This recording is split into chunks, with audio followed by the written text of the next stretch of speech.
This is an episode from the story of Ravana when he was on his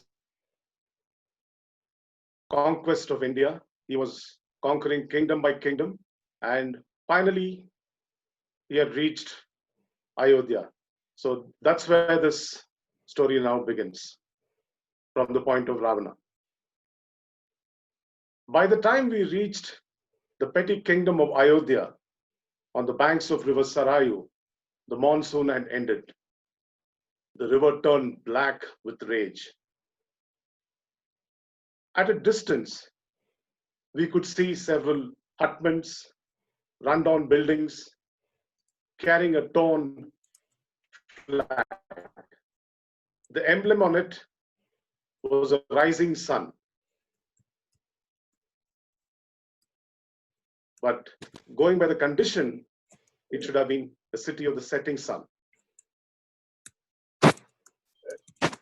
I sent a message to King Aranya, the king of Ayodhya, asking him to surrender.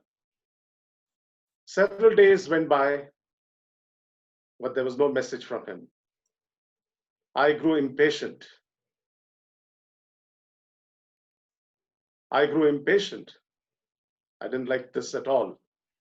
So I asked my army to cross the river and plunder the city.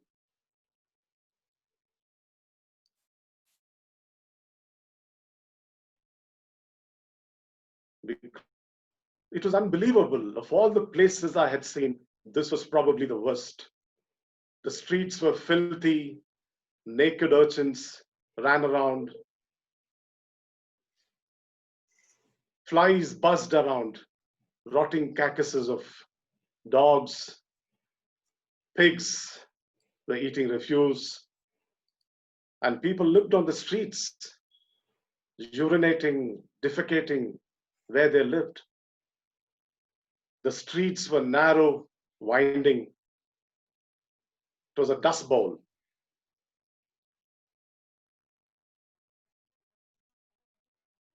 My army reached the palace gates, and they were guarded by two old men. Soon I noticed some altercation, and I reached. One of the guards was mumbling something. Today, the king will not see anyone. It is his prayer day. A joke. I pushed him aside and entered the fort and walked in. After seeing the palaces in Lanka and Alkapuri, this was probably one of the most dilapidated palaces I've ever seen. The floor crumbled under our shoes, dusty curtains, moth-eaten pillars, and holes in the roof all over. Couldn't imagine a more rundown palace at all. I noticed an old man in the distance, sitting before an idol of Vishnu, mumbling something. I went up to him, waited for a few moments, and then shook him. Several seconds passed. He didn't respond.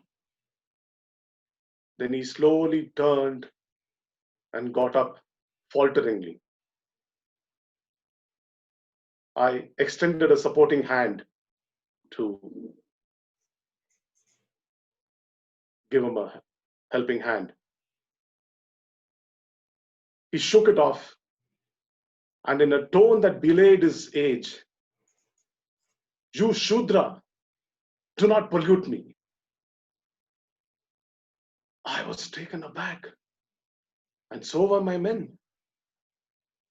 Here was this old man, instead of cowering in fear, he is commanding me not to pollute him. And I heard myself say, "But my father is a Brahmin."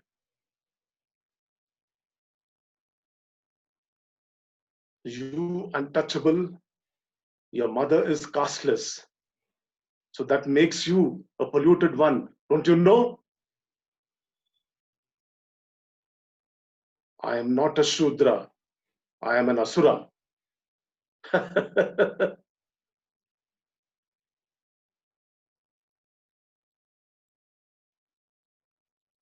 You rascal. Either you surrender to me now or fight. I will not demean myself by fighting with the untouchable. Then get up, you old rascal, and fight.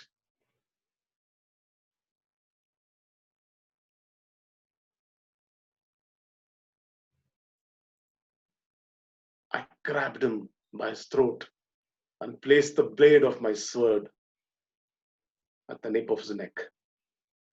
I don't want to fight with an old man. So please surrender and I will spare your life. Shudra, I curse you in the name of Vishnu. My descendants will hunt you, kill you, burn your cities, destroy your clan, the honor of your women. You. With one sweep, I cut off his head.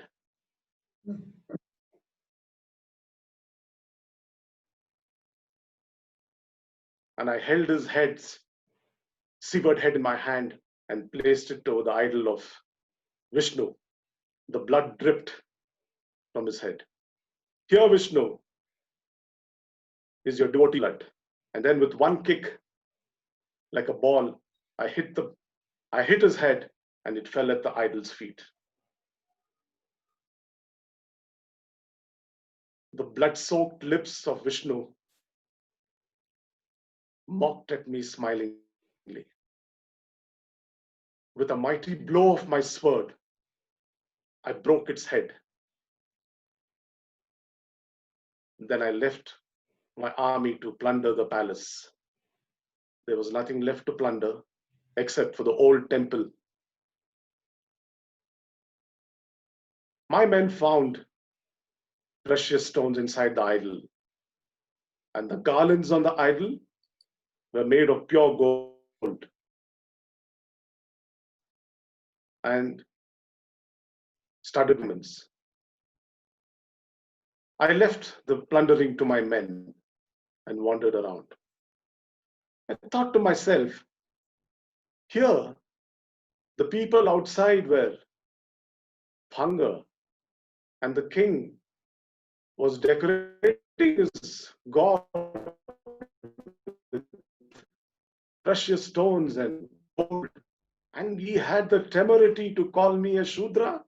This is absolute nonsense. And what happened to me?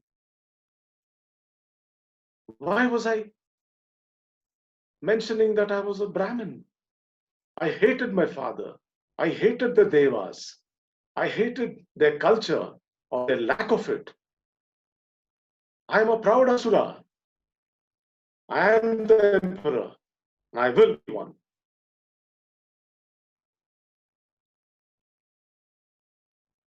That's it.